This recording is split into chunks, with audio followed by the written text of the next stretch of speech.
Salut tout le monde, j'espère que vous allez bien, c'est Armelle. Alors j'ai un petit message pour vous ce samedi. C'est un message qui est extrait de la parole de Dieu. Alors voici ce que dit la parole du Seigneur dans Matthieu 16 à partir du verset 26. Vous pourrez lire aussi le verset 27. Que sert-il à un homme de gagner le monde entier s'il perd son âme? C'est ce que dit la parole de Dieu. Alors je vais paraphraser en disant: quel est l'intérêt pour un homme de mettre toute son énergie, sa force? Quel avantage l'homme a-t-il de consacrer toute sa vie à gagner biens, argent, voiture, femme, homme, maison, voyage, famille et j'en passe, s'il perd son âme? Les amis, c'est quoi perdre son âme? Perdre son âme, c'est lorsqu'un homme est séparé de Dieu. C'est lorsqu'un homme ne s'est pas réconcilié avec Dieu, son Créateur. Je voudrais vous dire ceci, ce que chaque homme peut poursuivre ici-bas n'est pas mauvais. C'est-à-dire, Dieu n'est pas contre le bien-être, il n'est pas contre le bien-vivre.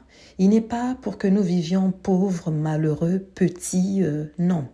Juste, assure-toi, toi qui m'écoutes, au-delà de toutes ces choses que tu peux poursuivre, d'avoir Dieu dans ta vie. Assure-toi de sécuriser ta vie éternelle en marchant avec Jésus-Christ.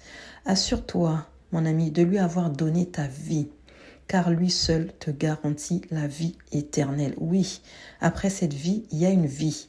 Tout ne s'arrête pas à notre mort, non. Nous rendrons compte un jour pour les œuvres que nous aurons faites sur cette terre. Alors si tu n'as jamais fait la paix avec Dieu, c'est le moment. Il te suffit de reconnaître Jésus comme ton Seigneur et ton Sauveur personnel. Laisse-le prendre le volant de ta vie. Il est la première sécurité dont ta vie a besoin. Tu sais, tout ce que tu peux amasser sur cette terre, tu peux le perdre à n'importe quel moment. Tu peux avoir amassé des biens, des maisons, des voitures, tout ce que tu veux, mais tu peux le perdre. Parce qu'effectivement, il y a des circonstances qui ont fait que, moi je vois chez nous au Congo, il y a eu des guerres qui ont fait que tout ce que les gens avaient, ils l'ont perdu en un laps de temps. Donc tout ce que tu peux amasser, tu peux le perdre. Mais Jésus-Christ, personne ne pourra jamais te le voler puisqu'il est à l'intérieur de toi. Vraiment, je prie pour que tu comprennes la profondeur de ce message et que tu acceptes surtout de faire un pas vers Jésus qui te tend la main en le recevant comme ton Seigneur et ton Sauveur. Alors si tu veux vraiment le recevoir dans ta vie, répète juste après moi: Seigneur Jésus, je viens à toi ce matin.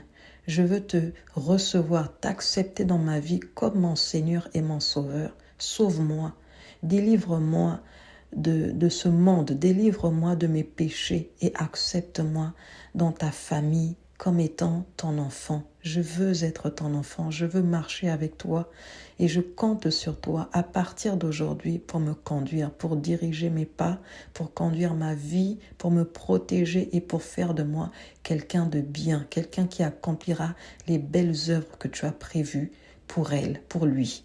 Donc voilà, mon ami, j'espère que tu as accepté le Seigneur dans ta vie pour que tu reçoives la vie éternelle après ta mort. Donc voilà, que Dieu te bénisse. Bonne journée. Bye bye.